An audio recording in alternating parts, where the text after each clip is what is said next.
Hello mga katropa, so magandang gabi, magandang araw sa inyo lahat at welcome back again dito sa ating Facebook page at sa ating channel. So ngayon mga katropa, sa mga nagtanong kung paano malaman kung may ibang Facebook account ang ating mga asawa or jowa. So para lang ito sa mga nagdududa sa kanilang mga asawa or mga jowa kung may ibang Facebook account. So paano natin malaman mga katropa kung may ibang Facebook account sila?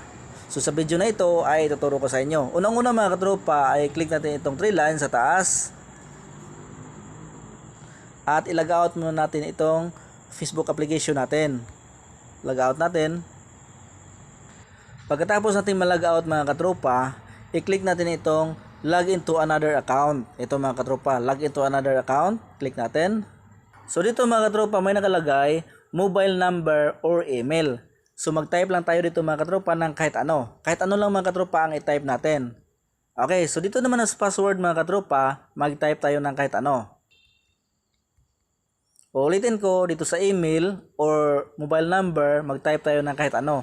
Tapos dito sa password, kahit ano lang mga katropa ang i-type natin. Pagkatapos, i-click itong login.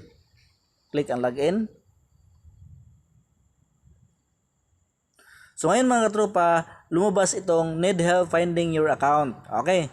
So i-click natin itong find account. Find account mga katropa, i-click natin. So ngayon mga katropa, dapat alam natin ang cellphone number ng ating mga asawa or jowa. SIM 1 or SIM 2, kung dalawa ang kanilang cellphone number na ginamit.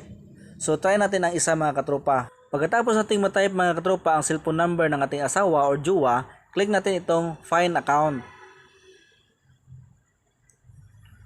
So ito na mga katropa, lumabas na ang mga account na naka-bind sa number na yon, number ng ating asawa or jowa.